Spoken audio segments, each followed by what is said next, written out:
Bonjour et bienvenue pour cette émission Ostéoporose Vite et Clair en partenariat avec le Griot. Nous sommes avec le professeur Bernard Cortet, rhumatologue au CHU de Lille, pour parler du dépistage de l'ostéoporose. En effet, chez les femmes, après la ménopause, vous leur conseillez de faire une densitométrie osseuse. Et donc, quelle en est la raison ? Bien parce que c'est un examen de dépistage tout à fait utile qui permet de dépister l'éventuelle fragilité osseuse. C'est un examen simple, parfaitement fiable, qui dure quelques instants, qui ne nécessite pas d'être à jeun, qui ne nécessite pas d'injection et qui fournit des renseignements extrêmement précis. Alors c'est vrai qu'à l'heure actuelle, l'examen n'est remboursé qu'en fonction de l'existence de facteurs de risque, ce qui est logique par certains côtés, mais on s'aperçoit de manière très paradoxale qu'il y a de moins en moins d'examens demandés. Et donc, on pense que de le demander de manière systématique, c'est certainement la meilleure solution pour avoir un dépistage global. Et quand on demande le cholestérol, c'est pour éventuellement évaluer un risque d'accident cardiovasculaire plus tard. Là, c'est pour évaluer un risque de fracture. Oui, c'est pour évaluer un risque de fracture. Qui est fréquent chez la femme après la ménopause. Qui est fréquent, puisque globalement, pour une femme qui a 50 ans et pour les longues années qui lui restent à vivre, son risque de fracture, de fragilité, c'est 40%. Et donc, le meilleur moyen pour le dépistage, c'est de faire cet examen qui a fait l'objet d'un nombre d'études incalculable et qui montre qu'il y a une corrélation très étroite entre l'abaissement de la densité osseuse mesurée avec cet outil et la probabilité ultérieure de faire une fracture en l'absence de traumatisme majeur. Quel âge ?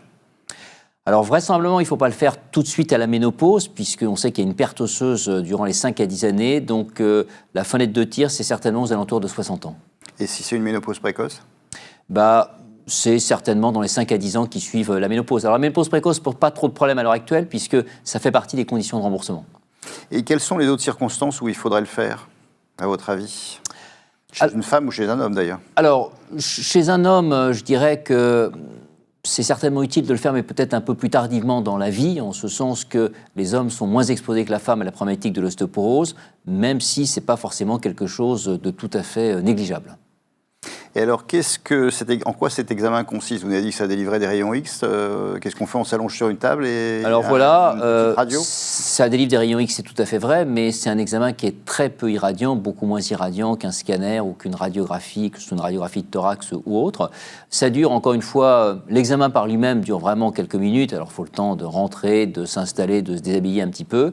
L'examen consiste à mesurer donc, la teneur en calcium des os au niveau des vertèbres et au niveau de la hanche. Donc le choix des sites n'est pas conditionné par le hasard, mais par le fait que ces deux sites, vertèbres et hanches, sont des sites potentiels de fracture, de fragilité.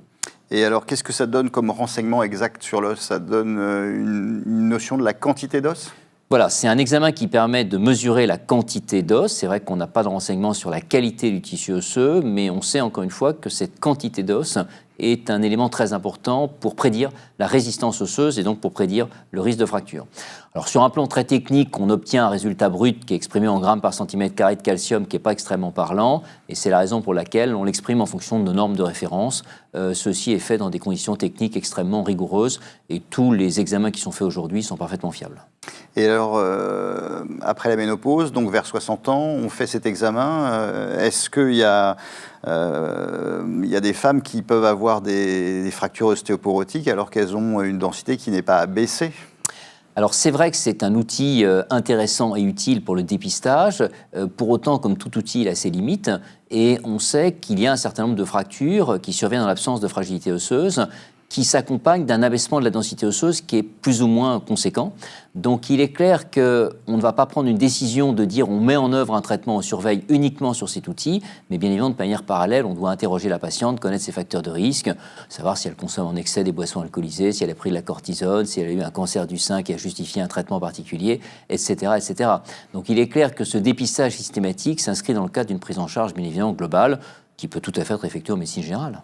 Et alors, est-ce qu'il faut traiter systématiquement les femmes qui ont, lors de l'examen, ce qu'on appelle une ostéoporose densitométrique ? Alors la réponse est non. Encore une fois, il y a un seuil diagnostique avec une définition selon l'Organisation mondiale de la santé, mais peu importe. En revanche, on sait que quand les valeurs sont quand même très très basses, très clairement définies par un TSCAN inférieur à -3, mais c'est un petit peu technique, peu importe, là, le seul fait d'avoir cette densité osseuse vraiment substantiellement abaissée peut justifier la mise en œuvre d'un traitement. Mais en aucun cas, une déminéralisation osseuse plus modérée ne justifie la réalisation d'un traitement. Mais encore une fois, ça peut dans ce cas-là servir de valeur de référence et on peut être amené à répéter au bout d'un certain temps, 2 à 3 ans, voire même jusqu'à 5 ans, cet examen pour évaluer l'éventualité d'une perte osseuse. Et donc une femme qui, après la ménopause à 60 ans, a une simple ostéopénie densitométrique, elle ne doit pas être négligée pour autant. On lui explique un certain nombre de choses, on ne la traite pas et on la revoit au bout de combien de temps ?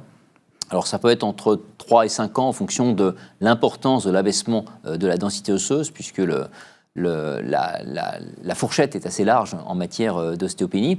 Et bien évidemment, on lui prodiguer un certain nombre de conseils à visée osseuse, c'est-à-dire d'avoir une activité physique régulière en charge, au minimum de la marche à pied, voire même de la course à pied, marche nordique ou autre, d'avoir des apports en calcium satisfaisants, d'avoir un bon statut vitaminique D et d'arrêter le tabac et l'alcool si elle consommait trop de boissons alcoolisées et si elle fumait. Et alors, c'est quoi votre message sur la densitométrie osseuse pour les femmes après la ménopause ? Alors, encore une fois, cet examen est remboursé en France sous condition, en fonction de facteurs de risque, les femmes déjà fracturées, la ménopause précoce, l'antécédent de fracture de hanche.